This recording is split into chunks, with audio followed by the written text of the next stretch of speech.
জয় গুরু, সুপ্রভাত, হরি ওম। ওম অখণ্ড সংহিতা বা অখণ্ড মণ্ডলেশ্বর শ্রী শ্রীমৎ স্বামী স্বরূপানন্দ পরমহংসদেবের অমৃতময় উপদেশবাণী, দশম খণ্ড। নিজেরা মহৎ হও। উপসংহারে শ্রী শ্রী বাবামণি বলিলেন, তোমরা প্রত্যেকে নিজেরা মহৎ হবার জন্য চেষ্টিত হও।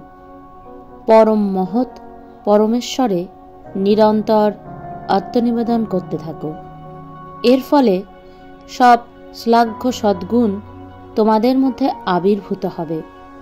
সব ত্যায্য দোষ তোমাদের ছেড়ে চলে যাবে। পরমেশ্বরের চরণে নিজেদের অর্পণ করে তোমরা কৃতার্থ হবার চেষ্টা করো। আমার বা অন্য কোনো মহাপুরুষের মূর্তি পূজা করে তোমাদের সে লাভ হবে না। যে লাভ হবে নিরন্তর পরমেশ্বরের নাম স্মরণে। ভগবানের নামকে জীবনের পরম অবলম্বন করো।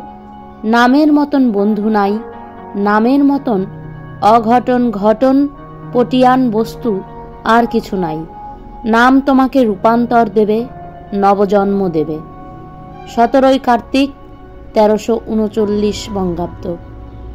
জগন্নাথ পট্টির বক্তৃতায় কাটিয়াপাড়া গ্রামের যুবকেরাই বিশেষভাবে অনুপ্রাণিত হইয়াছেন। অদ্য প্রাতে বহুজন বহু বিষয়ে উপদেশ চাহিতেছেন। হরি ওম।